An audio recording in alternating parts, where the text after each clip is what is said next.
I'd like to call the regular Board of Education meeting to order. Please rise for the pledge. I pledge allegiance to the flag of the United States of America and to the republic for which it stands, one nation, under God, indivisible, with liberty and justice for all. Kelly, roll call, please. Ms. Flynn? She's excused. Ms. Stewart? Here. Ms. Patchen? Here. Mr. Kowski? Excused. Mr. Singh? Here. Mr. Wolf? Here. Mr. Zoff? Here. Ms. Gadsden? Present. Mr. White? Here. Fire exits, Matt. The emergency exits are at the back of the LGI. Very well. We've been working. We had to prep for that. We had to prep for that. So. Really well. I need a proposal to adjourn to executive session. Motion. Motion. I'm sorry, I said adjourn. Motion. Sorry, to adjourn. You can go ahead. Motion to adjourn to executive session to review the employment history of a particular individual, to seek legal advice from the school attorney, which is a state law attorney-client privilege, and for the purpose of discussing the collective bargaining with the CSA Nurses Unit and the CSA Food Service Unit. Is there a second? Second. Comments and questions? All those in favor? Aye. Opposed? Motion carried 7-0. Board is expected. Item O21, we're going to strike the coach. On item B5, where we, in the board docs has it, we struck B5, Ed Malay from the science teacher. Is there anything else that we want to do to the agenda? Yeah, I'd like to make a motion to add a new item. Is there a second? Second. Second, Meredith. The new item is Hold up, 1 second. Comments or questions? All those in favor of adding the new item to the agenda? Aye. Opposed? Motion carried 7-0. Okay, what's the new item, Anthony? New item is the New York State Empire State Development's request for expression of interest of the former Beacon Correctional Facility. Okay. We're going to add that as 12.01. We'll move the proposed executive session for board approval to 13 and then adjournment to 14. Is there a second? Oh, is there a second? Okay. Comments or questions about the new item being added? All those in favor of adding the New York State Empire State Development request of expression of interest for the former Beacon Correctional Facility? Aye. Opposed? Motion carried 7-0. Okay. All right. Do we have any student or school presentations? Any parent groups?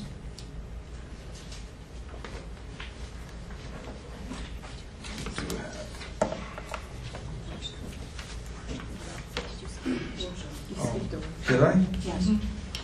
I didn't want you to talk. We're going to go back to the workshop first. Dr. Landau has a workshop that he's going to present. Go ahead. I just skipped right over it.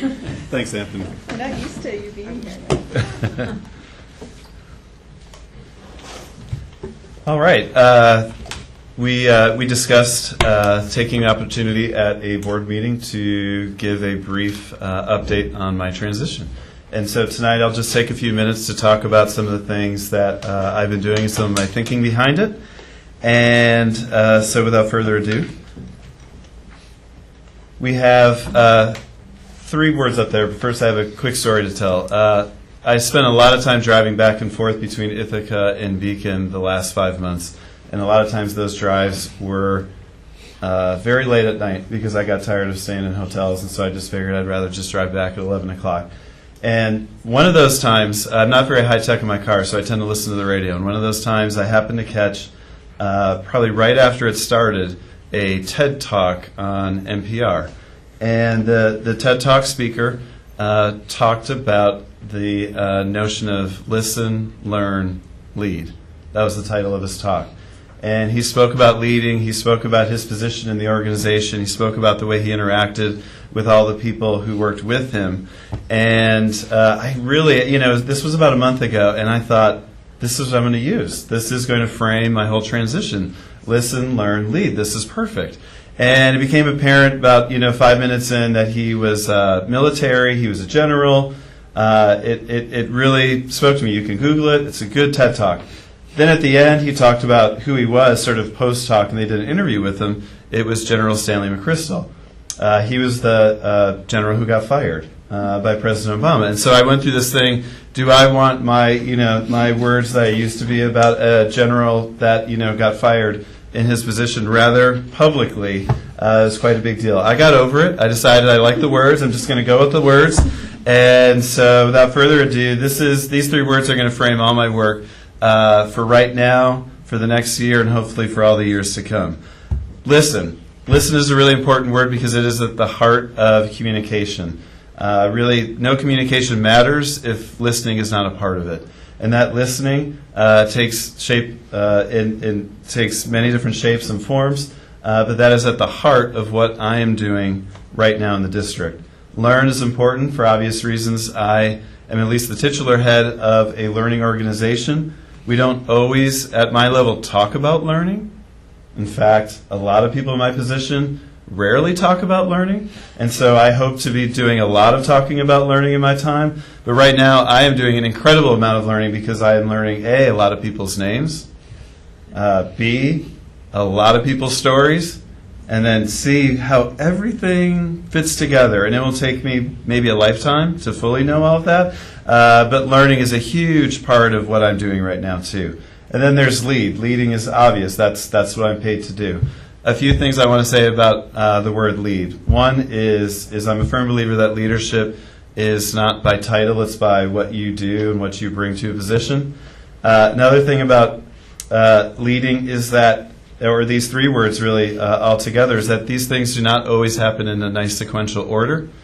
That's difficult for me sometimes because I'm coming in. I want every decision I make to be after I've listened to everybody and after I've learned everything I possibly can, and then I'll lead. But life doesn't work that way. So the leading part happens all the time, obviously. Leading is decision making.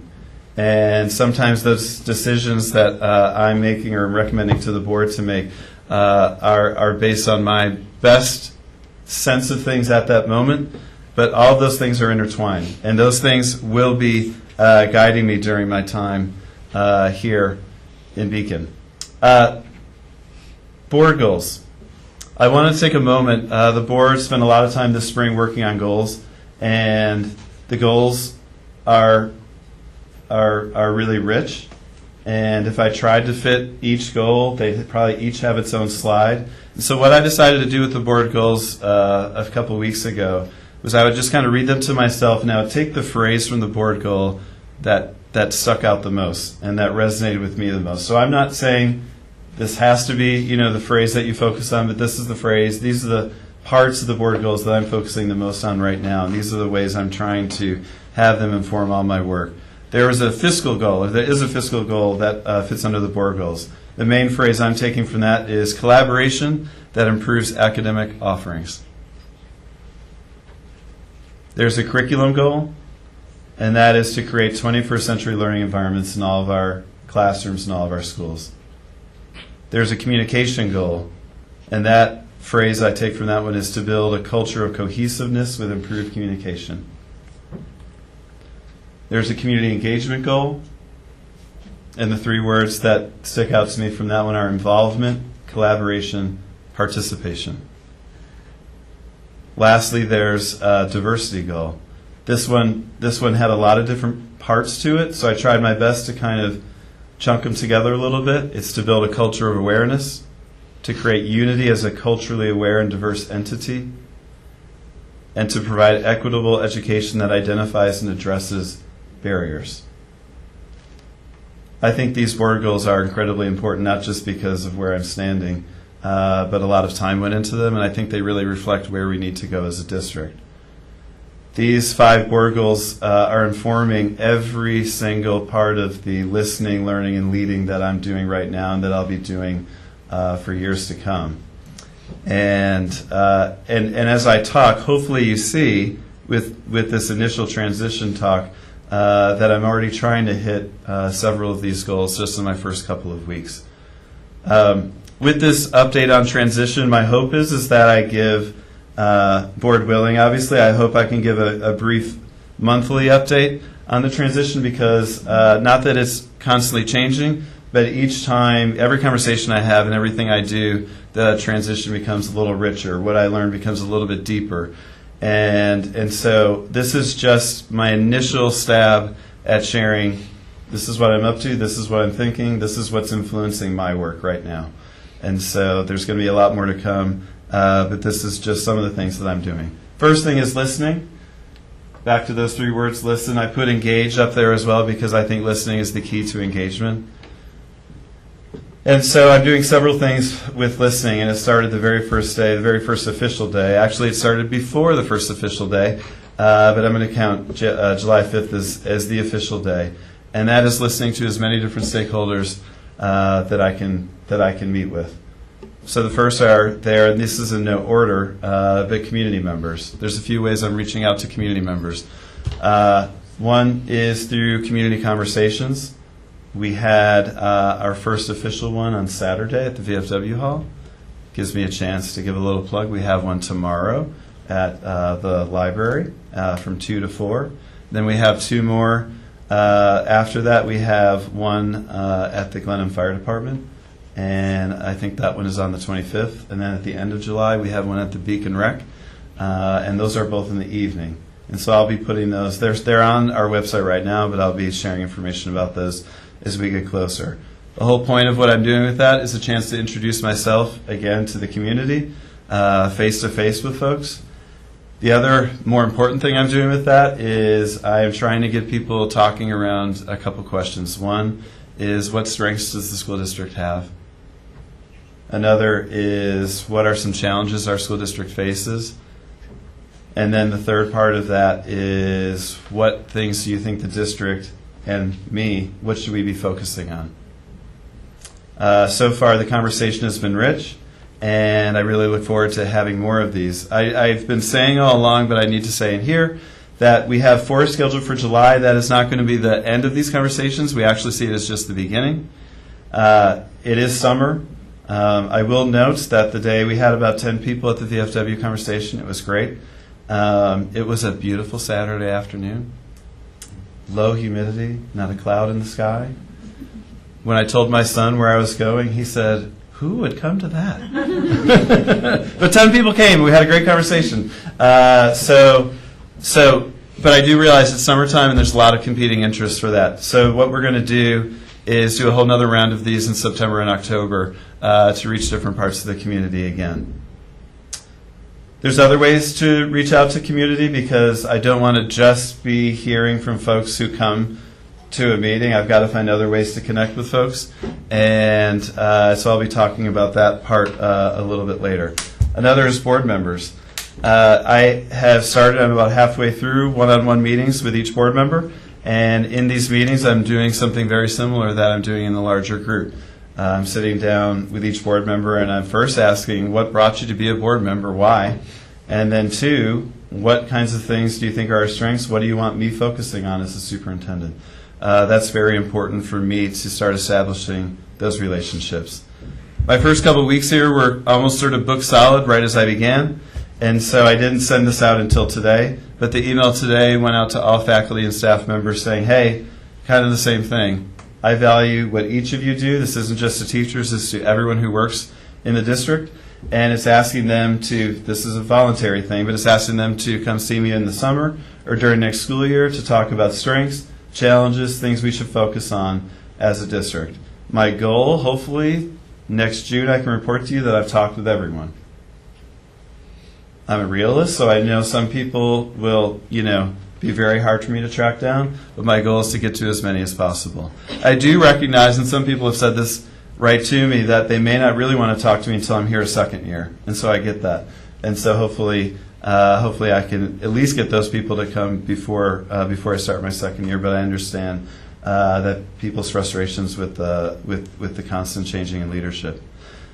Administrators, I'm in the middle of that right now. I'm sitting down with each administrator in the district and doing the same thing, talking for about an hour and a half to 2 hours, just about everything in their school, and then bigger picture district issues. There's a lot of listening happening. Finally, our students. Students are not impossible for me to find in the summer. but a little bit harder. And so this is going to ramp up once the school year starts. But with students, what I'll be doing is very similar to what I'm doing with the community. Setting up with each school, elementary included, and sitting down with kids and talking about what they like about school, what they want to see changed, and everything in between. And I know from my experience as a teacher and a principal for many, many years, they will be very, very honest with me. The learning part, I think, is really about systems. And we could probably, if we started listing systems, and by systems, they can be big capital letter systems, like, with job titles and department headings, or they could be sort of, lowercase systems, which are just ways of working in the district. If we started listing all the systems that make up our district, there's probably dozens, if not hundreds of them. So the learn part, with all this listening, I start to sort of see things as a system, or all the systems that make up our school district. And there are a few right now that are sticking out, but there will be probably dozens more as I go. And when I talk about these systems, I think when I do the monthly transition update to the board, we'll be identifying more systems that we're either trying to strengthen, develop, create, if they're not there. But we're going to try to be doing everything we can to improve all the systems that hopefully will improve the district. First one that really stands out is communication. So I'm going to speak to that in depth in just a minute. The other two that stood out to me just in the first couple days on the job are data and district organization. So there'll be a lot more. This is not what I'm just going to focus on right now. But the data one stuck out because when I was looking at the board goals before I came in, one of the questions I thought to myself was, how are we going to measure those? So I'm just going to go back for a second. How do we measure improves academic offerings? It could be with the number of course offerings that we have, or the number of special area things. It could be class size. It could be lots of different things. It could be curriculum development. How do we measure if we're implementing a 21st century learning environment in all of our classrooms? How do we measure a culture of cohesiveness? These are hard things to measure, but I think it's important to think about those things when we're thinking about data. How do we measure that community engagement thing? That community engagement goal, and how do we measure all the parts of the diversity goal? I think this is a challenge for us, but it's a challenge that's really exciting. So for that data part, some of the things we're looking at is what are we currently collecting? What should we be collecting? What do we need to stop collecting? And with an emphasis on it all doesn't have to be a number, it all doesn't have to be quantitative, a lot of it can be qualitative too.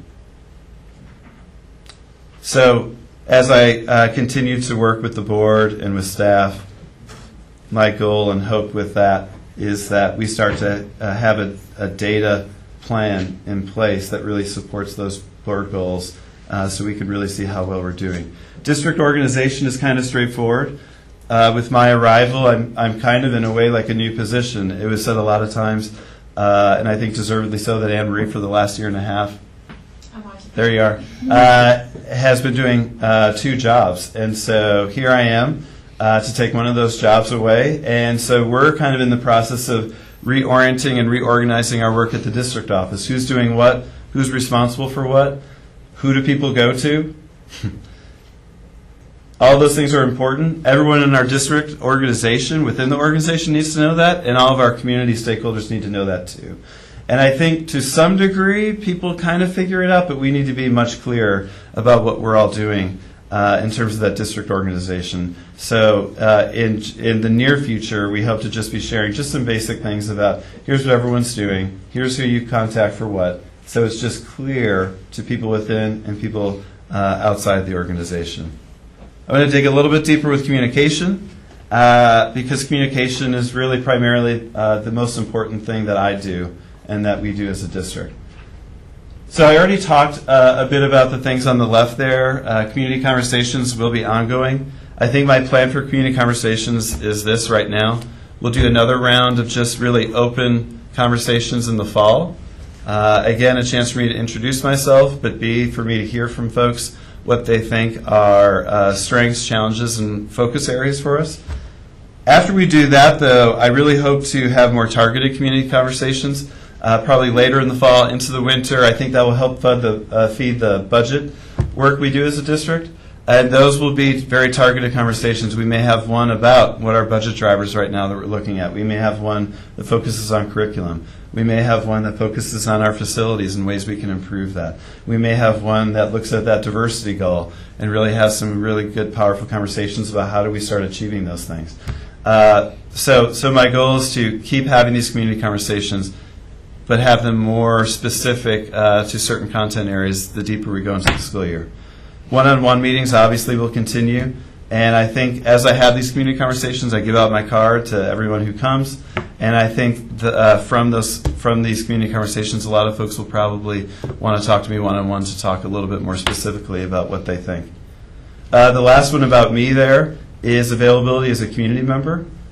I am very open about the fact, and I say this in all my conversations, that I and we, being my family, we are proud Beacon residents as of 3 weeks ago. And we live right down the street from one of the schools, JVF. We're just if we walked, when we walk in the future, it's probably not a long walk to Main Street, but we've been a little lazy this summer, and we always drive. But I say availability as a community member because when I've been doing errands on Main Street just in the past week or two, as people have started to figure out who I am, I'm having those impromptu Main Street meetings. And so it's kind of like a second set of office hours. And so I think it's really cool. And some of the things I do is, like, obviously what people want to talk to me about sometimes are pretty deep. So what we do is figure out a time to have a conversation during the workday when I'm not dropping off my dry cleaning or picking up dinner or something. But it's a great way for me to interact with folks in the public, and I think I'm really trying to be open and available as much as possible.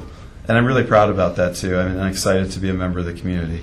Some really important areas that we're focusing on too that we haven't quite, finished. In fact, some will be a long way away from finishing is our website. We have a new-ish website, but a lot of people I talk to say a few things about it's hard to find things on it. It doesn't totally make sense, or it's lacking some information. So we're going to be finding some ways to beef it up and make it a little bit easier. That will take some time. But social media, we're going to try to we will have our district Twitter feed right on the home page of the website. And our goal is to have all of our schools on Twitter by the start of the school year. Our athletics will be on Twitter. Hopefully some other clubs and activities will be on Twitter too. The thing I say about that is you don't actually have to be on Twitter to see it. All you have to do is go to the district website and you'll see these different Twitter feeds because the district Twitter will be retweeting them. I get that about Twitter. A lot of people don't want to sort of deal with the mess or the chaos of Twitter, and so we're going to try to put the important tweets, if there is such a thing, on our district website. Our district Twitter account is up to 49 followers right now.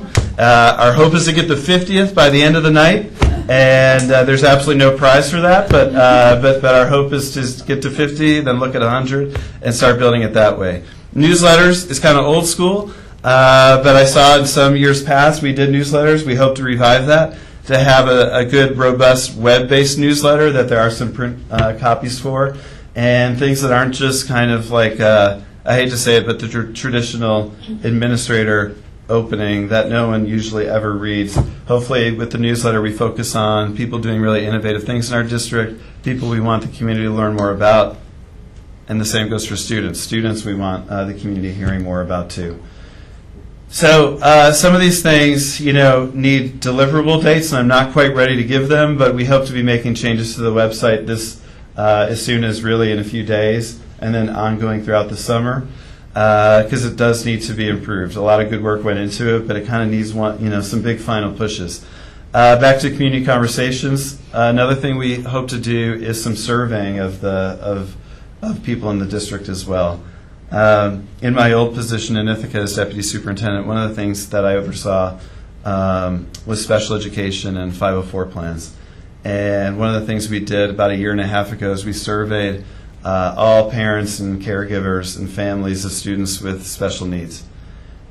And, surveys are hard. Response rates can be pretty low. We got probably about 35, 36%, which in the survey world is actually really high.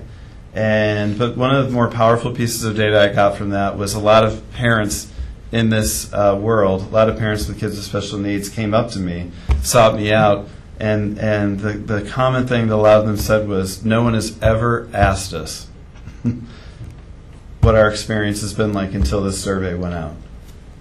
And so surveys is another way of getting at people. It goes beyond community conversations. Some people are really busy at work, and seeing me, from 7 to 9 at the rec may not be at the height of their list of things to do, but they'll fill out a survey for 15 minutes. That's another way of getting information.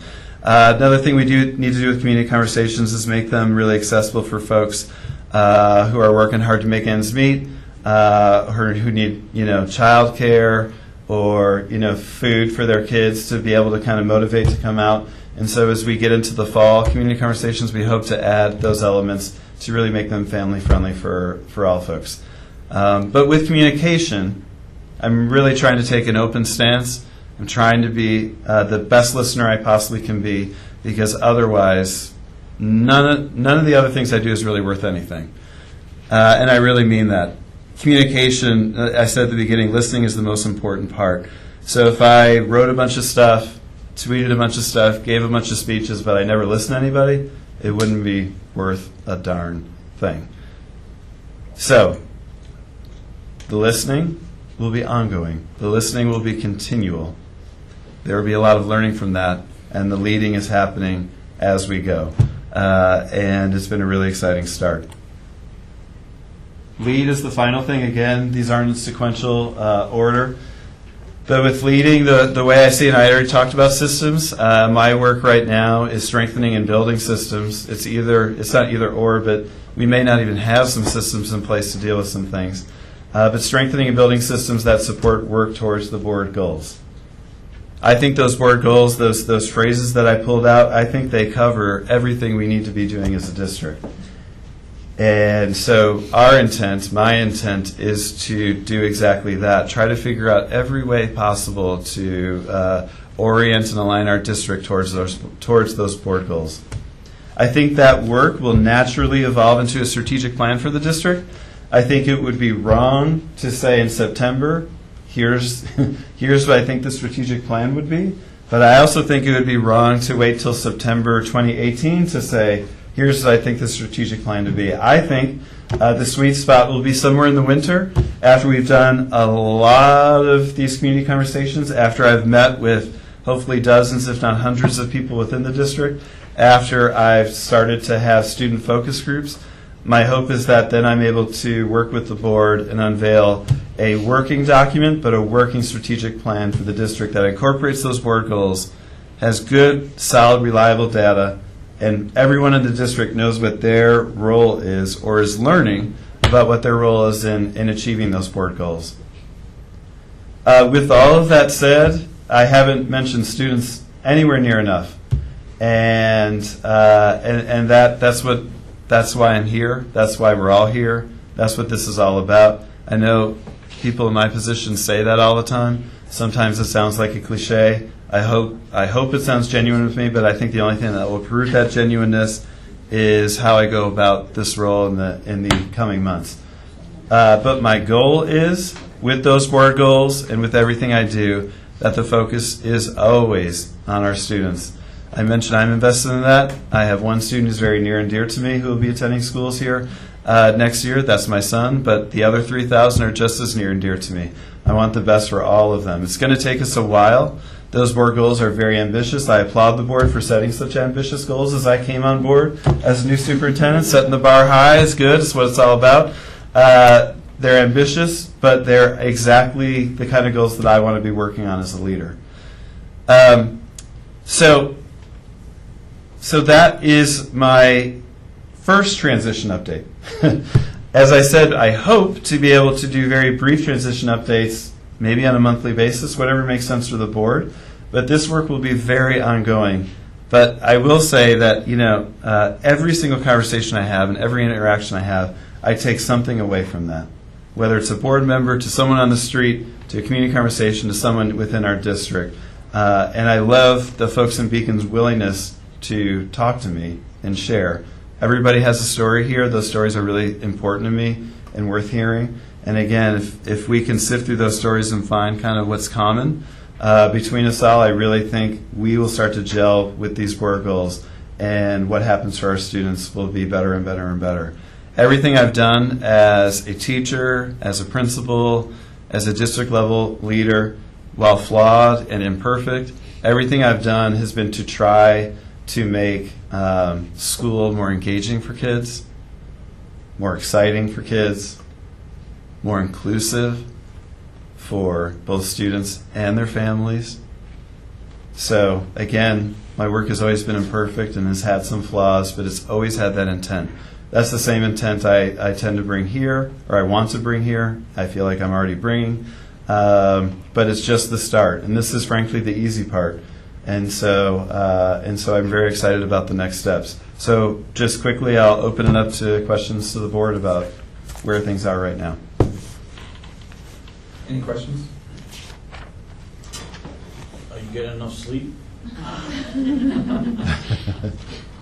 Yes. Caffeine's always good. Thank you for the update. We Yeah. look forward to hearing about the ones in the future. All right. All right. So I'm glad I didn't skip over the workshop. I'll review the agenda again. We have 2 corrections to the agenda. One was item O21. We removed it. And then item B, number 5, we removed that as well from the agenda. And then Anthony made a motion to add an item to the agenda, and that item was the New York State Empire State Development request of expression of interest of the land for the former Beacon Correctional Facility close to that. And the board approved to have that as 12.01. So are there any student or school presentations? Any parent groups?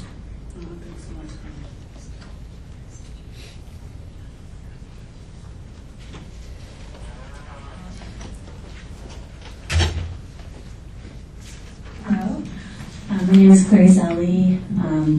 Welcome, Dr. Landahl. And am I saying that correctly? Landahl. Landahl. Yep. And I just wanted to congratulate the board on the recent elections and just to thank you for your service.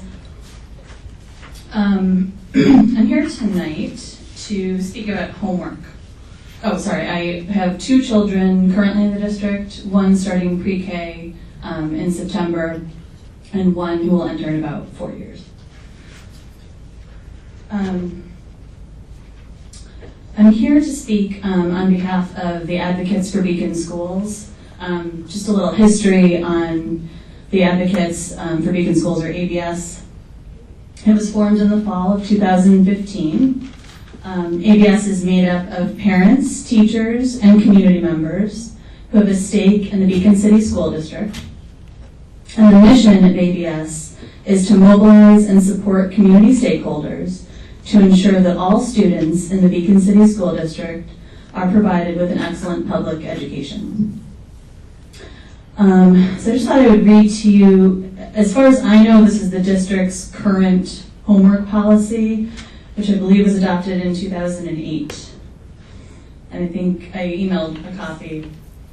Hopefully you have it or have had a chance to see it. It was kind of last minute. I apologize for that. The Board of Education acknowledges the educational validity of homework as an adjunct to an extension of the instructional program of the schools. Homework shall refer to those assignments to be prepared by the student outside of the school or independently while in attendance at school. The board therefore directs the superintendent of schools to formulate standardized guidelines delineating the intent and extent of such homework assignments at the various grade levels. The board believes that parental involvement in students' homework is essential to making homework an integral part of the educational program. Parents are expected to encourage and monitor homework assignments and, to the extent possible, provide conditions that are conducive to their successful completion. It's not like terribly written, it's just a little vague. And I think in speaking with other ABS members, we've sort of come to the conclusion that it's also too general. To tonight in speaking to you, the focus is really just on homework at the elementary school level. I don't have much experience, and it just wasn't really part of the discussion at the middle and secondary level. And I think it's kind of a whole other thing. Although we did sort of talk about how the policy probably needs to be revised district-wide.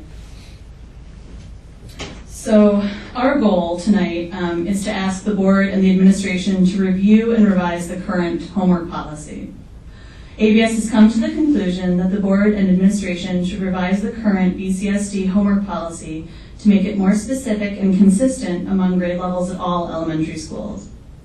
In addition, BCSD should involve the input of administrators, teachers, staff, and parents in creating the policy, possibly through some sort of working group. That would just be our hope. We compiled a much larger document just in having discussions, and it was sort of a working document that different people added to that I emailed. And tonight I'll just be touching on parts of the document, but it consists of research articles, opinions, and policies from other districts, and suggestions. So as far as research goes, specific authors are cited in the larger document, but the gist is that according to the National Education Association, in the last 20 years, homework has increased really only in the lower grades, which would be mostly, I think, like, in some cases pre-K, but K through 2. And this increase is associated with neutral and sometimes negative effects on student achievement. So really, most research, at least that I've seen, has found there's really no benefit to assigning homework at the elementary school level. Studies have found no significant relationships on grades and test scores based on the amount of homework given or completed. I think it's a different story as far as research is considered at the middle school and high school levels. There is sometimes found to be a correlation between homework and an increase in test scores or student achievement. There's an argument that homework teaches responsibility and enforces concepts learned at school, but for younger children, this does not appear to be the case, although it may be somewhat beneficial in middle or high school. However, research shows that nightly reading does increase academic performance. This could be reading with a family member, having a family member read aloud, or reading appropriate material independently. Research shows that reading increases vocabulary and test scores. There is also evidence that it leads to an increase of understanding for all content areas. In addition, students from low-income families who may not have reading materials or be read to at home benefit when provided with these materials. And reading is actually one thing that has been proven to help to close the achievement gap. I know educators, or really mostly non-educators, love to talk about data. So I thought I'd throw in some data gathered from ABS on homework, and some points that were agreed on by either the majority of members or some that were offered by a single member or just a few members. No one seems to know their school's official, this is it within the Beacon City School District, no one seems to know their school's official homework policy. Type and length of homework varies from one school to the next, even among the same grades. Consistency on the homework policy between elementary schools is preferred by parents that I spoke to. And at some schools, just 15 minutes of reading is given, depending on the grade. At others, reading, spelling, and math is given, sometimes taking up to an hour or more. At some schools, all assignments are due on Friday, so there is some flexibility, that you get your assignment list at the beginning of the week, and it's up to the parent and child how and when it's completed. At others, it's assigned separately each night. Some parents appreciated knowing what their children were doing at school and saw homework as a way, and sometimes the only way, or one of the only ways of actually knowing what was happening, what kind of work they were doing. Excuse me. So we were wondering if there were some alternatives to this. Portfolio, communication folder, which I know does happen in some schools or grades. I was reading about something. It's been in the news recently. I don't know if you've seen it. I think somebody in Florida, the superintendent in Florida, decided to do away with homework altogether in K-2 and just focus on reading. And they're sending kids home with prompt bracelets with just a few words about what they learned in school that day, so that the parents can see it and then have a conversation with their child based on what's on the bracelet. Some parents felt that the nightly reading was sufficient for children in the early grades, pre-K to 2. Others felt that no homework whatsoever would be better, with nightly reading being suggested but not mandatory. Some agreed that quarterly projects could be interesting and beneficial. Some felt in the older grades, 3rd through 5th, that special projects would be good, but homework should be minimal. We kind of all agreed that the purpose of homework should be clearly defined, no matter what. That homework should be independent. I think one of the concerns is that on many of the assignments, particularly the Engage New York math worksheets, that children often cannot read the directions or perform the tasks independently. I think this is probably the source, to be honest, of the most frustration, at least for me personally, and I know with other people that I've spoken to. They're often assigned to kids who are in kindergarten or 1st grade, and if those children can't read independently, then they can't read the directions independently. And even if they can, the directions are often confusing. This is just me speaking from personal experience. The directions are confusing, and there often are not examples given, so sometimes the parents don't really know what to do either. It becomes a struggle. Oftentimes there are tears. I have children kind of on both ends of the spectrum. I have one that just can do everything independently and never needs help. And I have another that really requires me to be there step by step. So I've seen sort of both sides of it. And I think sometimes, especially with the math assignments, parents end up doing the assignment with the child, the entire time, or doing it for them. And so we kind of have to ask ourselves, just after a 6-hour school day, particularly for young children, and I guess we're talking really up to 2nd grade, that's pretty exhausting in and of itself. And they really need time to play and decompress or interact, and bond with their family members. Research shows that, young children learn best through play. Tasks that are hard for young children anyway, like preparing materials, sustaining focus, sitting still, and academic reasoning can be particularly grueling after a long school day. On top of this, many children have after-school activities, and with dinner and bath, etc., completing homework becomes difficult and often impossible without a later bedtime and ultimately less sleep. We agree that homework should not be punitive. It appears that at some schools, Fun Friday and other things like it are awarded to kids who do not miss any homework assignments. Children who do not have as much support at home to complete assignments could be at a disadvantage.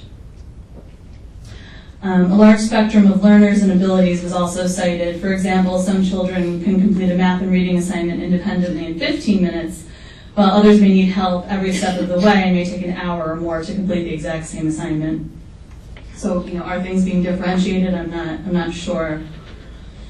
So for the former child, does homework become a repetitive and meaningless task? And then for the latter, does it become a nightly battle that adversely affects a child's attitude toward themselves learning in school? I think it's worth asking ourselves, no matter where a child falls along the spectrum, if the benefit of homework outweighs the risk. Even when children are benefiting, like I'm thinking of my child who, does it independently and learns, would they still be benefiting more from maybe playing a board game with a family member or pretending with a sibling or catching up on, organizing their room or just even relaxing? So I think it's worth asking ourselves. In the document that I sent, there's some examples of policies in other districts. It seems like a lot of districts, including Tarrytown and Scarsdale, and some others follow the National Education Association guidelines of 10 minutes per grade plus nightly reading. So that's something worth looking into. I know in Scarsdale there's no homework in kindergarten. There's 10 minutes per grade in grades 1 to 2 that's optional, so it's up to the teacher to assign it or not. And then 10 minutes per grade level in grades 3 to 5.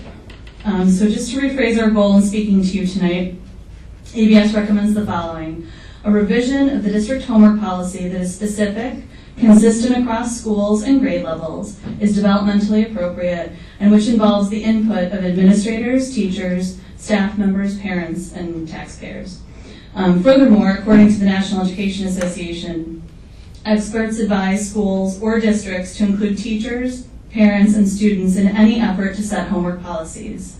Policies should address the purpose of homework, the amount and frequency, school and teacher responsibilities, student responsibilities, and the role of parents or others who assist students with homework.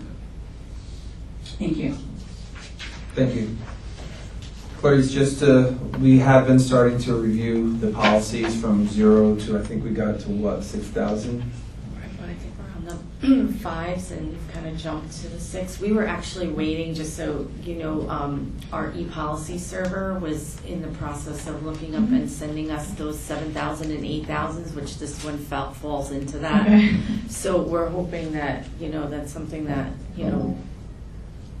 Great. we've been asking them all last year to we're ready to have everything to be sent to us, just to see what they might look in relation to what may have been here, and then they offer suggestions and guidelines. And some of the things that you're mentioning could probably be more of the regulations part. I'm thinking of the policy could be broad, but those specific regulations for the schools. Right, that'd be great. And what we'll do is we'll make sure when the policy committee is meeting on that policy to let the public know, so they could then go to it, so they could hear the conversation as to the policy for the homework and so forth. Great, thank you. Well, did you have anything else to add? Are there any other parent groups?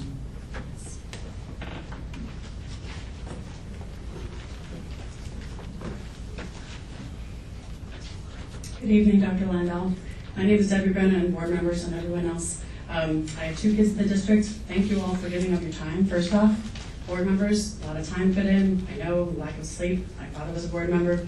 I know what it's about. So thank you for sitting right here at this table. I am here to represent BAM, another acronym, sorry, Beacon Advocates for Music. It's a group of people who are parents and teachers and board members, community members, who would like to support and enhance the music programs here in the districts K through 12. I'm here tonight to give you a progress report on where we're at and to formally request recognition of our group. We've got some bylaws in the works and we're editing them and revising them. We have a mission statement. We have elected some officers. I'm a co-president along with Rebecca Corellis and Secretary Ryan Havers, Treasurer Braden Smith. And our next meeting happens to be tomorrow night. So we're working on putting together our kickoff fundraiser to be held this fall in October, November, working out all the details now. And that's where we're at. We're working to make our music programs better. So we've talked about it a couple times. I don't know if it was a formal policy, but here I am to see what's the next step regarding the board. I don't have an answer for you, but we'll have to look into what the next steps are to it. I know, is this going with the booster? Does this go along with the booster? Yeah. Okay. Yes. Okay. Thanks. Cool.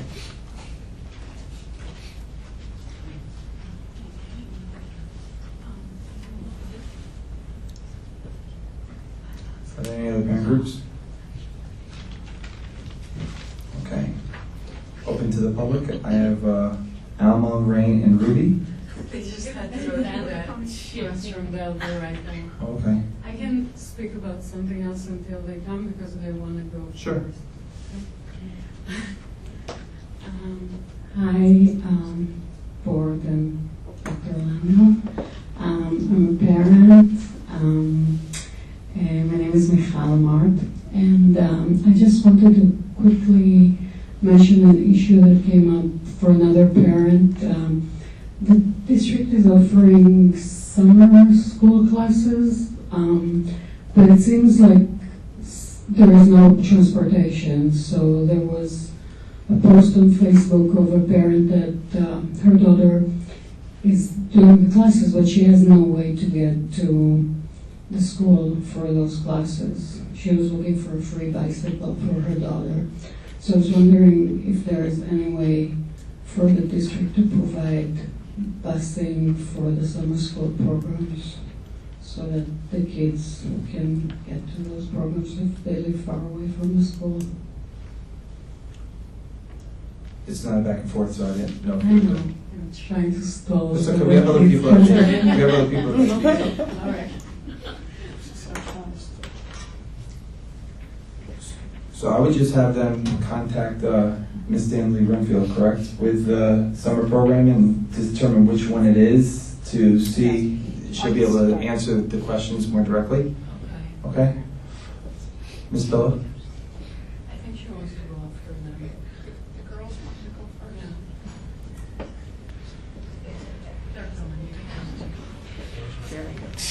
Sorry.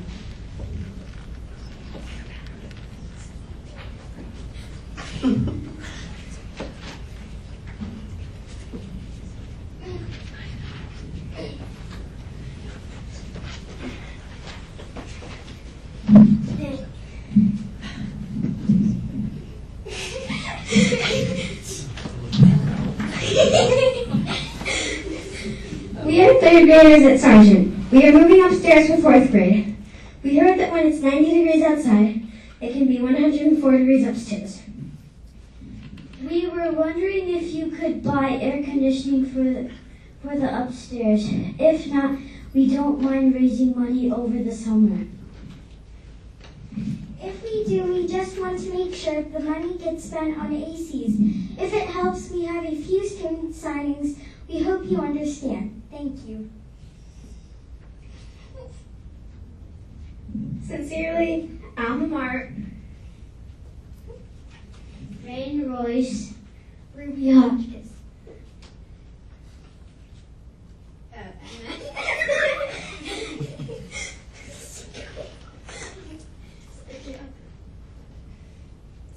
School is cool. Help our school. Good job, girls.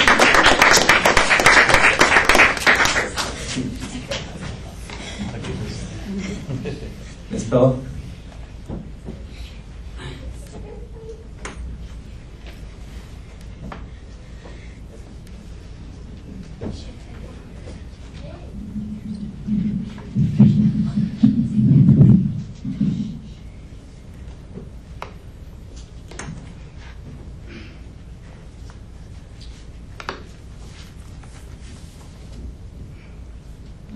Good evening, Dr. Landau. Congratulations on your new appointment. I wish you the best.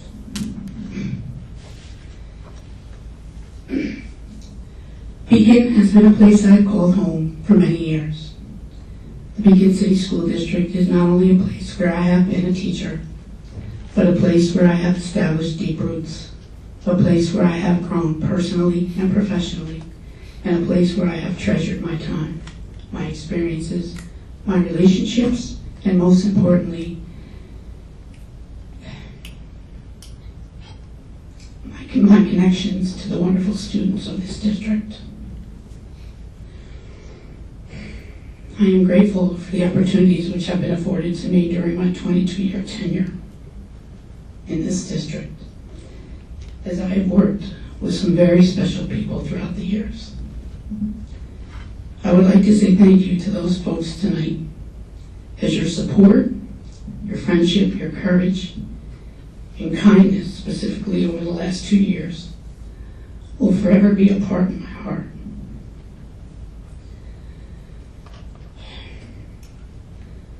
I would like to thank Mr. Brian Archer for demonstrating integrity, courage, fairness, support, and true altruism, even when he was quite often the aberration.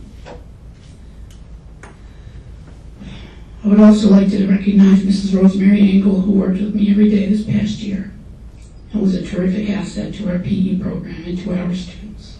She's a wonderful person and I love her dearly, and I thank her a trillion times. For me, what shines brighter than any star in the galaxy are the students who are the stars at Sargent.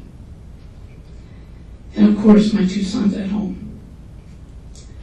As for my Sargent students, I have been blessed to have had the opportunity to be their teacher.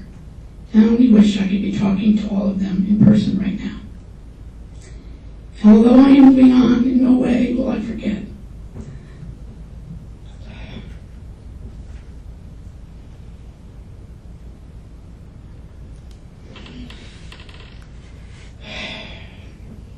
Special hearts and minds from each and every child that crossed my path this year.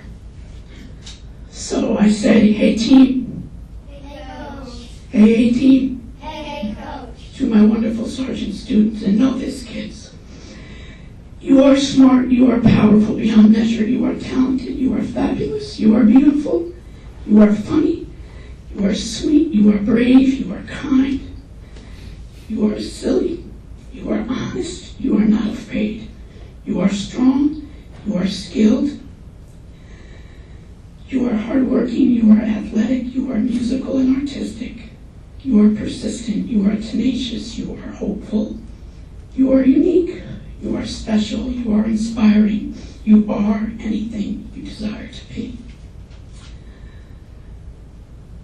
I am tremendously grateful for the connection we have shared as each and every one of you has lifted, inspired, and filled my heart with love, happiness, and hope. You are my little heroes. As I resign from the district tonight, I leave you with the words of Max Ehrman. Go placidly amid the noise and haste, and remember what peace there may be in silence. 20 seconds. Neither be cynical about love, for in the face of all aridity and disenchantment, it is as perennial as the grass. Be yourself. You are children of the universe, no less than the trees and the stars. You have a right to be here. Be gentle with yourself, and always, always strive to be happy. I love you, my Sergeant Stars. Be well, and do good. Thank you.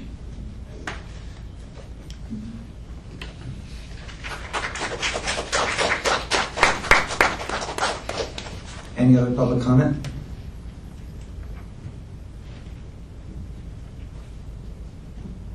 Seeing none, superintendent's report. Just wanted to say a couple things. Unfortunately, the students got out of here pretty quickly, but I just wanted to acknowledge them coming and speaking in front of the board. They did a much better job than I did about 15 minutes ago, so I want to applaud them. And I also wanted to just again reiterate that we are having another community conversation tomorrow at the library at 2 o'clock. It's, I talk for a little bit, but it's mostly people who come talking to me about the district and having a good conversation. So we hope to see folks there. And there still is a chance for you to be the 50th follower on Twitter of the district. So try to get on and be that person. And I do want to say we had an announcement from the business office that we wanted to share too. Anne-Marie had an announcement. So we underwent a credit review from Moody's, and I'm happy to say that we, in 2016, we had a negative outlook, but we have that removed. So our credit rating is now AA3 with Moody's, which is great going forward, with no negative outlook, which would be wonderful for December when we want to go out and put out a ban and ultimately a bond for the capital project. So I couldn't share that before today because it was not released till this afternoon. So thank you. And I just want to say one other thing to the the Advocates for Music group. I can't do tomorrow night, but I'd be more than happy to come to a future meeting if you just want to let me know when it is. Will do. All right, thanks. All right. Committee reports, including board comments. I know that no committees have met since July 1st. We need to get some dates for those meetings. I think we do have a date of July 26th for the Facility and Operations Committee to meet. So we're going to be tidying up some presentations for the board for that. So Craig, board comments. Thank you. I think that the homework subject would be good for not just the next meeting of the policy committee, as Mr. White indicated, or some future meeting, but as a workshop topic before the board at some point when we're ripe and ready for that. It's a good subject that I think a lot of parents are interested in, and I don't think we've had a serious review of this for some time. I wanted to introduce a concept of an expanded workshop. So we have these workshop meetings. Today it was Dr. Landau standing at the podium and talking and having a nice slideshow, but we could expand that to include other people. For example, when we have the members of the public or parents group speak, they stand at that podium. What if we were to invite the key people needed to have the discussion? For example, if we were talking about homework policy, we would certainly want our curriculum director to be involved. We would want some teachers, some principals, some parents who are concerned and paying attention. We could expand this circle by putting a few more chairs out there. We could then have a broader workshop that expands into other people for the purposes of that conversation. So I wanted to introduce that idea and let that percolate in your minds. Perhaps we could find a place for that here. I did attend Matt's first community conversation, which was, I guess, the invitational, and I thought it went very well. There was a good turnout of folks who came, representing a pretty wide range of interests and backgrounds in the community. This is very valuable. I think it's good to hear that we'll be doing more of these come the fall. We have some recognition to some of our student athletes in the Poughkeepsie Journal's Track and Field All-Stars. And the girls' first team, Chummy Akinwunmi. I'm not sure if I have the pronunciation right. That's not an easy one. And we had an honorable mention for Ethan Burgos and Anna Manente. So we got some recognition there. Very pleased to hear that we have that increased bond rating to AA3. That's not shabby at all. And that, by the way, will help financially when we go out looking for these bonds. Your better rating means lower costs of borrowing. So congratulations. Thank you, Craig. Meredith? Yeah, thank you, Embry. That is really good news there. I wanted to ask, in terms of workshops, actually, I also wanted to ask if we could have a workshop about the tax cap, because there's a lot of confusion about what that means for the district, what that means for taxpayers, and with all of the development conversations that have been going around in person and on social media, I thought it would be really helpful to have a thorough explanation. So I don't know how we would schedule So that. Matt and I have talked about that as well, and the last meeting in August, when the board is asked to vote on the tax warrant, I can do a little bit more at that Okay. meeting because I have to talk about it anyway. Okay, so last meeting on that was super. Matt, thanks for your transition report. Very exciting. There was a lot of, well, only 10 people came, but there was a lot of chatter on Facebook, so I thought what a great first conversation it was. And I think that's it for me. Thank you. Anthony? Good evening. I haven't made comments since before the graduation, so I wanted to congratulate all the children that graduated and moved up. Also, it was my first time at the podium. I'm not putting on the stage at the high school graduation. I didn't know that's where I sat as a board member. But I also would like to thank Anne Marie and Cecilia and everyone to let me give my daughter a diploma. It was actually it's a lot of work. I attended the reading of the Declaration of Independence on July 4th. I saw Anthony White there, Georgia, and I'd like to thank Kenya Gatson, who was one of the event coordinators for that. I have also attended some of the community conversation tours that Matt's been leading. It's pretty engaging.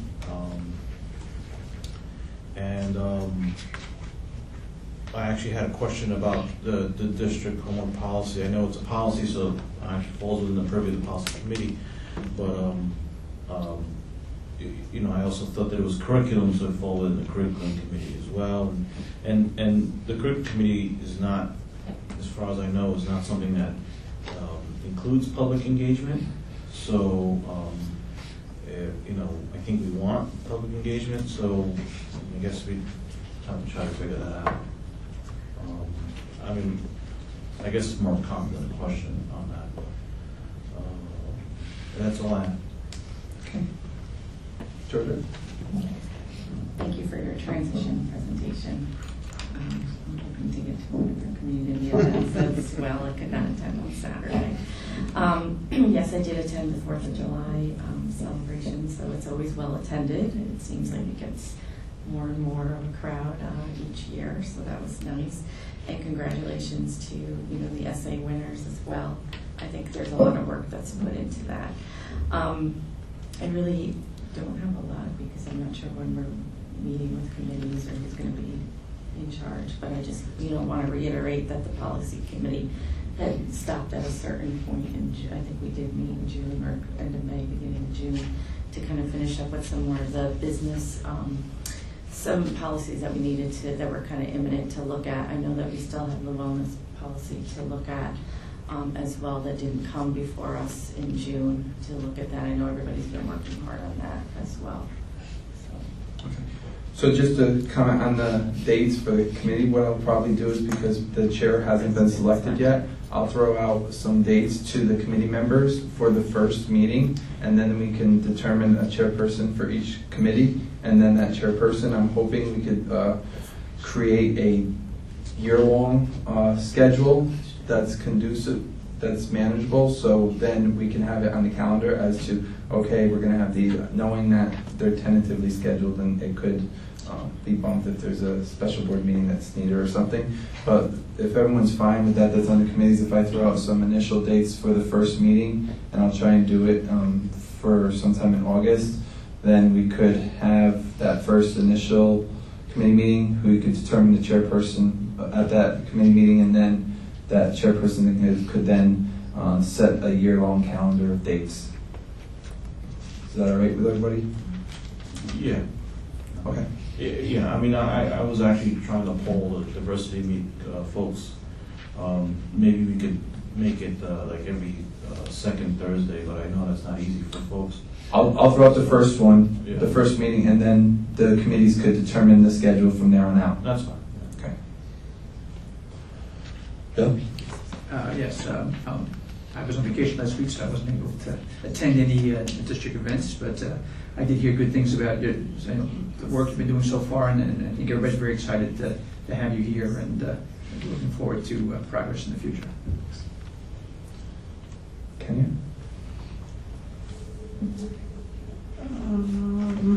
So I attended the launch meeting at Springfield Baptist. I thought it was very productive with Dr. Landau and the other leaders in the community. So it seems that people are interested in getting the ball rolling and expressing themselves. So that's a good look. I just wanted to know the date yet for the safety committee, if we have it yet, just because my schedule's getting kind of tight. Oh, okay. I've talked to Dr. Sieverding, who is going to assist us, but I have not had a chance to talk to Dr. Landau, but I will do that. Yeah, we'll figure it out. And then, do we have a date yet for the Naviance launch, or no? Like, will the staff will be trained before September? Like, was that set yet? So, interestingly enough, purchase order came to my desk today, and then we found out there's a way for us to put it through Dr. Sposi's so that we could get Sposi's aid on it. Celia's been working hard with the representative directly from the company, so now we just have to do a little bit of change, a little cross-contract, and we should be there. So they don't have a date yet, so we're going to go into September without them getting the training? Or? No, we're hoping to get trained before that, correct? The last conversation I had with the guidance liaison was if their training could be part of our startup school activities, because they are scheduled throughout the summer. So is that so August when we bring all of our staff back together, that would be when they're looking to have some of that. All right, and then are we final yet on Grow Your Own yet? Like, did we get to like we know what they're going to give us, and then we're set to launch in September, or we're still waiting for like the final decision? I know that Ms. Sims, along with Dr. Fields at Marist, we're in planning conversations. I haven't seen a report out of where that planning stage is, but I mean, I know that was their work for the summer, and that they're looking for a September launch. So are we waiting for them to confirm it during the summer months, or? They're working on a development of a plan. So I haven't seen a final document. I can reach out to them. I just want to know that the program is actually, I know what you're saying, so I just want to know Yes. the program is actually just going to happen in September. Like, the students are going to get offered this program because we already know what's happening with it. You know what I mean? So I think that's what you're saying, right? At the end of... I have not heard differently that that's not the plan. I know that their launching was set for September. It would be inclusive of students and families. Right. And then, do we know what the August graduation date is yet, or no? I do not, but I'll make sure. And just want to thank everyone who attended the Independence Day celebration. It was like standing room only. A lot of work does go into that event, and there's only a few people that actually put it all together, and we really don't know our assignments until we actually get there. That's the excitement of being a part of it. I just want to thank the school district for advertising for us. It helped get the word out. You not only saw it on our bulletin, but you also saw it going into other neighboring districts. So I thought that was exciting to come out and see it. And I think my final question is just the public relations stuff that we need to get out. So I'm making a motion to actually figure out if everybody did that. We made a motion to have to develop the public relations committee at the reorg meeting. So what I'll do is I'll send out initial dates, like I was telling Georgia, for the first committee meetings, and then at that meeting, the chairperson would be picked, and then they could set up how they want to go through their committees. Okay, so the survey that was already established, and I asked everybody to look at that so that they could give their input. I think Kristen said she was going to send me some, but she was the only one. So does that mean that it's good, with the exception of what Kristen has, or I'm waiting for this meeting to actually allow that to roll out? Because then things just start to happen and we never go anywhere. I'm not sure what you're asking. The public relations survey was done. I gave it to everyone prior to the end of the meeting. Two board meetings. Yeah, and I asked everyone to take a look at it to see if those questions were questions that would suffice or if they need to be changed. Kristen did say to me, she gave me some suggestions and said that she would send those to me, so I know that those are pending. No one else gave me anything else. I gave it to whoever asked me for it again, so I just want to know that that's good, because then we go into the meeting, then we know we go into the meeting with a working document that can actually move forward instead of continuously being held off. So that's my concern, is that it's now back. I don't know. Well, I think that if no one's giving you feedback, they must be fine with it. If someone gave you feedback, I would, recommend talking with that person about the adjustments and go from there.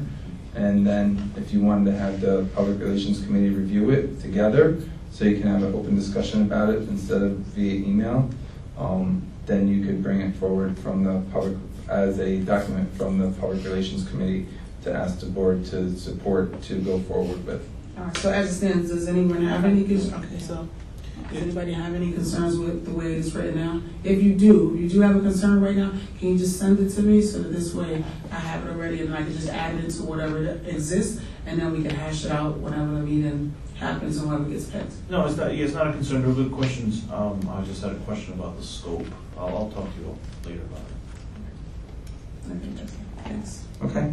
So as I stated, I'll send out some dates. I'm looking for possibly doing them on Monday in August, to start them early August with the first committee meetings. Is that an issue with, I know people are going on vacation and so forth? Maybe we should just ask everybody what their schedules look like, and you can kind of spot. I'm not going to try and filter that out, Craig. I'll ask a question and we can verbally reply to me right now, early August for availability.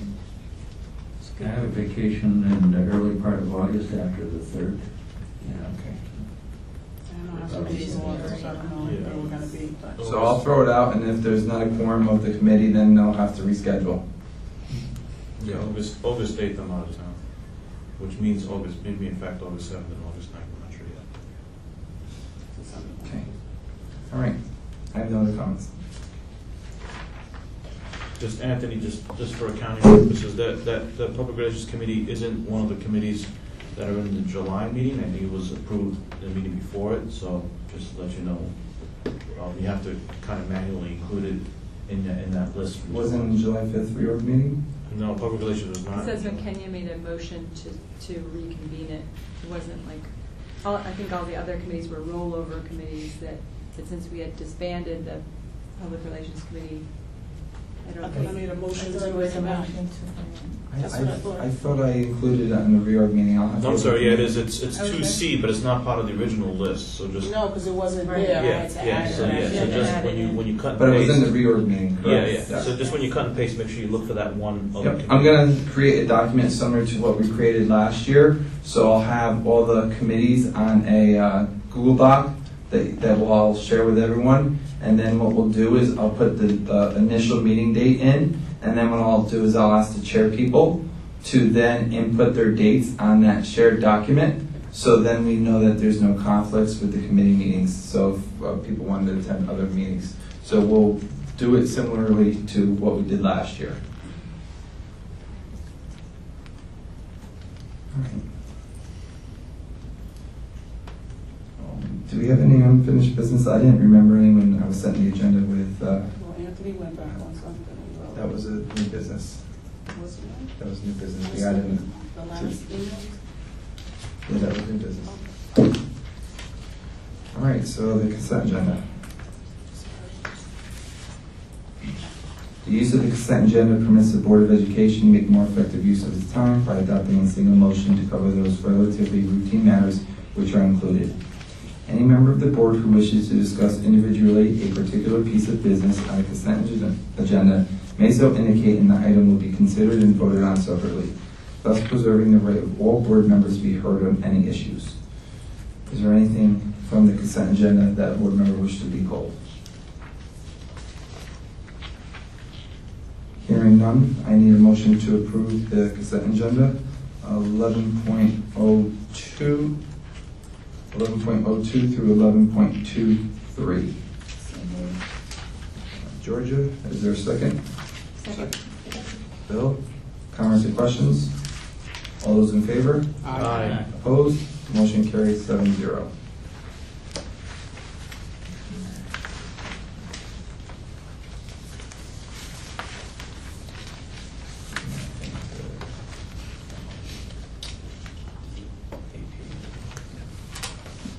So part of what was just approved, we just want to highlight a couple of appointments. One is our new, she's not new to Roundabout Middle School, but our new probationary assistant principal at Roundabout is Lori Edelman. And so I just want to briefly describe the process. She was the interim assistant principal at Roundabout this past year. Despite the fact she did a great job as the interim, we did a full search. The committee convened last week. It was a committee comprised of administration, teachers, and we had a parent on the committee as well. And Lori was head and shoulders above everyone, and so we are very excited to appoint her tonight to join officially and hopefully for a long time the team at Roundabout. So congratulations, Lori. We also just want to take a moment. Cassandra Orser is also on there, and she is continuing as the interim principal at Glenham, and we are very excited to have that happen as well. As many of you may know, Dawn, I'm blanking on Dawn's last name. Dawn Candello. Sorry. Dawn Candello it took another year's leave to continue to be our PPS director. And so anyway, that left a situation where we needed to do another leave replacement at Glenham. I think we want to point out a couple things. We decided to treat this just a little bit differently because we really value the work that Cassandra's done at Glenham this past year. And so if she successfully does this year and Dawn also continues as the PPS director, then Cassandra at the end of this year will then just go right into the probationary track job at Glenham. And this year will count towards, her accumulating years for tenure. And so we wanted to put some things in place to strengthen that position a little bit. So we're really excited that happened tonight too. So congratulations, Cassandra. Alrighty. So we added an item to the agenda as 12.01, which was new business. And Anthony, do you want to start that discussion? Sure. All right. So on July 7th, 2017, so just 10 days ago, the New York State Empire State Development released a request for expression of interest for the former Beacon Correctional Facility. This is we used to be called Camp Beacon. Was a women's correctional facility. They had done the same back in 2014, and only one proposal had come in from the Doe Fund, but they recently withdrew. So it's right next to us, and we have been talking about in the Facilities and Building Committee about that facility. There is a tour date on August 1, and a submission for questions on August 8, and a submittal for proposals on September 15th, 12 o'clock. so that's high noon. Can you go through those again, August 1st? August 1st is the site tour dates. At what time? It doesn't say. You have to actually RSVP before.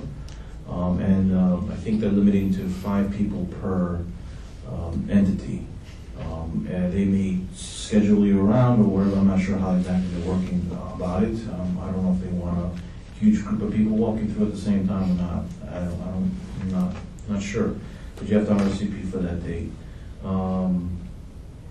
The deadline for submitting questions is August 8th, and the deadline for submitting the actual proposal for what you plan to do with the site is September 15th at high noon. So, knowing that our next board meeting is actually August 7th, doesn't leave a lot of time for us to engage, but we have at the committee level wanted to engage on the site. There is a lot of information on the RFEI's page. It talks about the site, talks about the buildings available.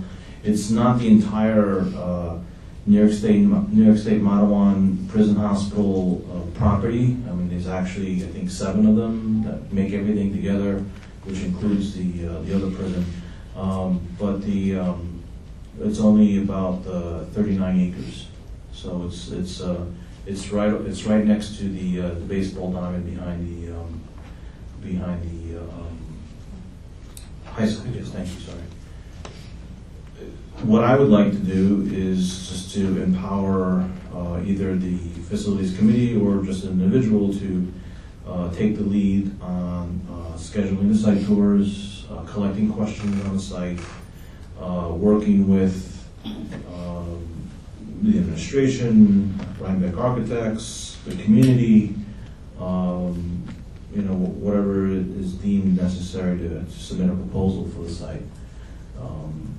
I do note that at some point there is a letter floating around from the mayor, from other elected officials about wanting a school project on that site. I have no more information on that. I haven't really called anybody on it, but they were disappointed that the school district was not engaged before. So it sounds like we should at least look at it. And if it turns out to be a bunch of, if it turns out to be something that we can't do, then we could withdraw. But if I think we have to be in it to try to do our best with the site. I know one idea was when BOCES came and did their presentation for the budget. I asked about a satellite location down here, and they sounded very receptive. Other uses, we've been talking about industrial arts. There's definitely a lot of, looks like there's quite a few buildings with, that's a warehouse type setting, possibly for that. So I think there's a lot of potential, and I think we should spend the time to invest in that. I'd like to chime in. In addition to this formal RFEI, request for expressions of interest, the state of New York owns a lot of land. They used to own the land we're sitting on, and that was given to the Beacon School District a long time ago. All of this property up there is owned by the state because it was used for agricultural purposes back in the days of Mattawan State Hospital. And there was an inmate farming program, which has left an interesting legacy. A lot of the property that we have is formerly part of that land. Also, the city of Beacon put their new public works garage on a piece of that land. The state doesn't need it.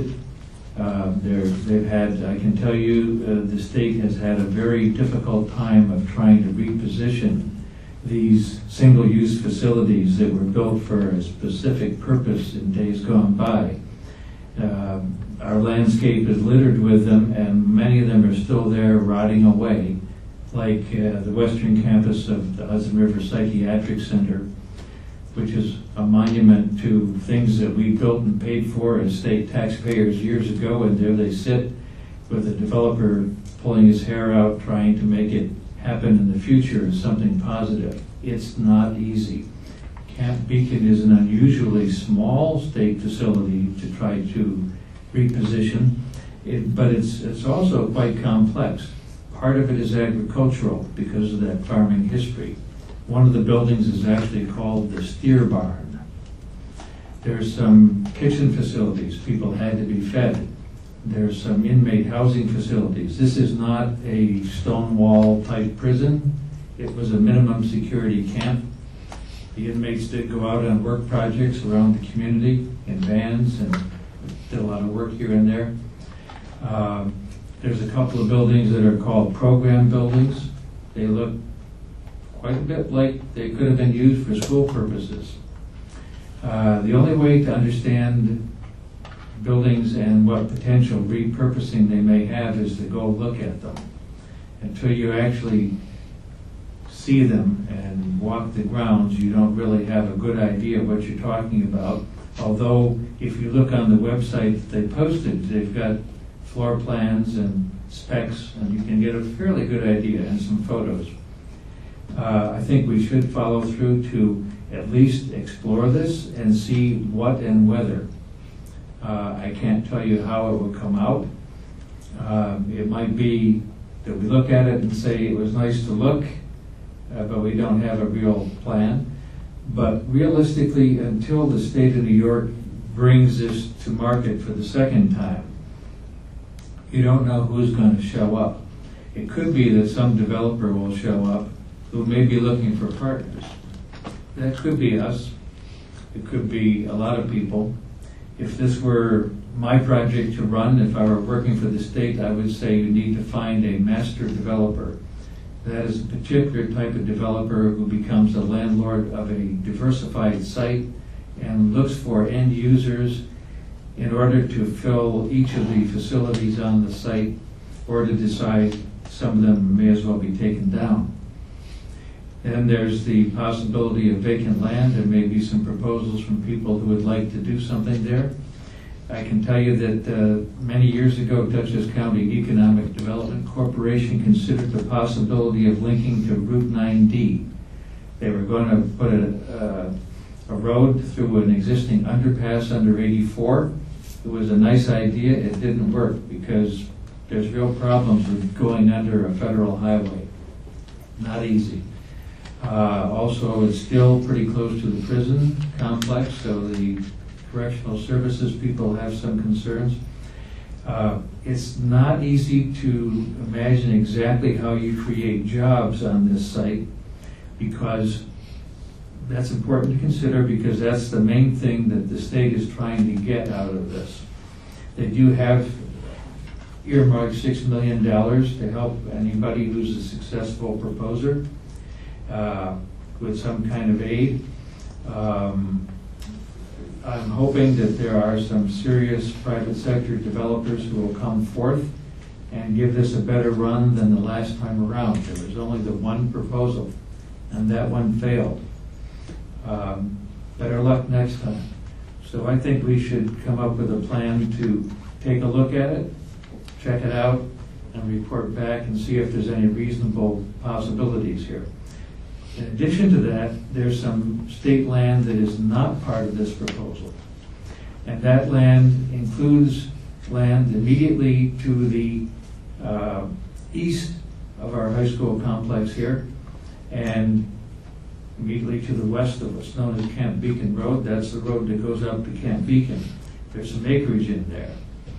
Interestingly enough, during facilities and operations, we talked about sports complexes. And we had a very graphic demonstration from our interim building guy, Terry Kulisek, who talked about extreme water issues in the land behind our high school. And there's some wetlands if you go farther back. But the land to the east, it actually looks like it's worth looking at. I have not been out there to tramp it in hiking shoes.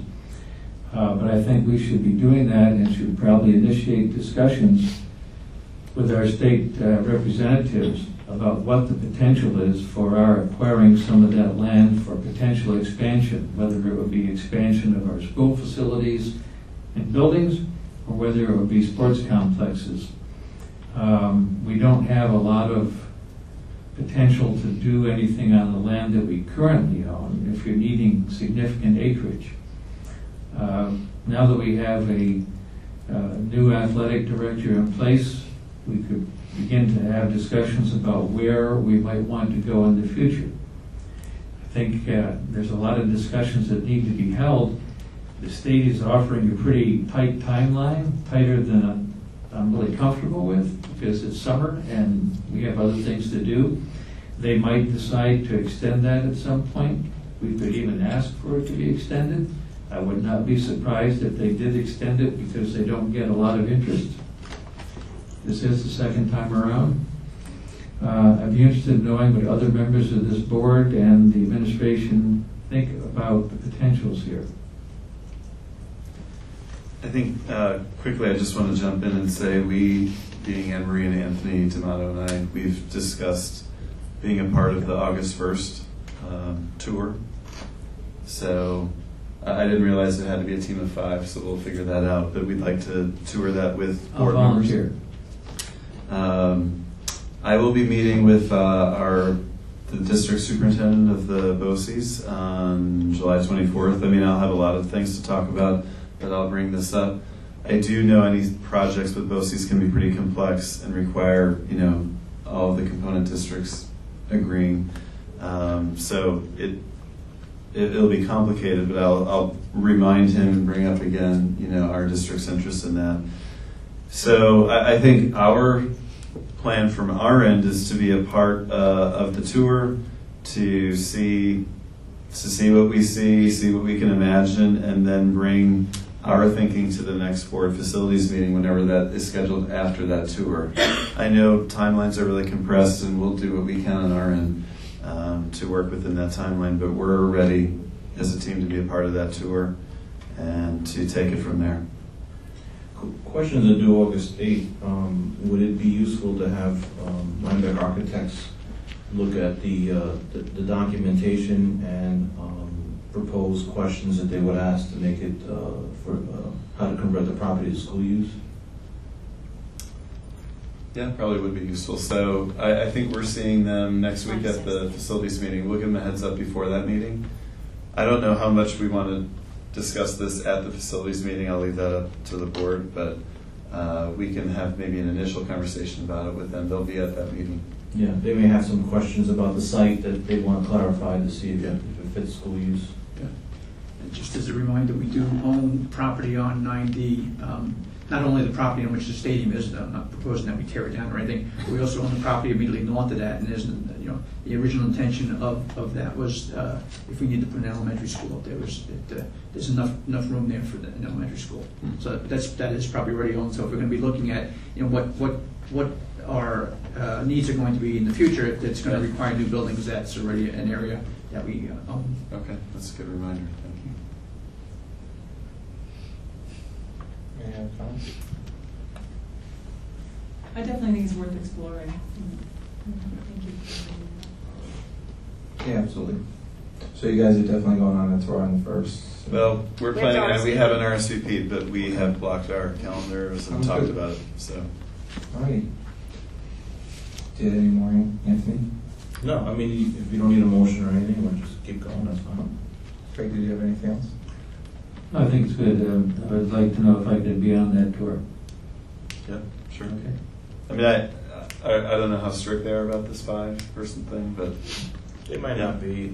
That's just what they started out talking okay. about. If you The explain, more the merrier. Yeah. All right. There's no need for a second executive session. I need a motion to adjourn the meeting.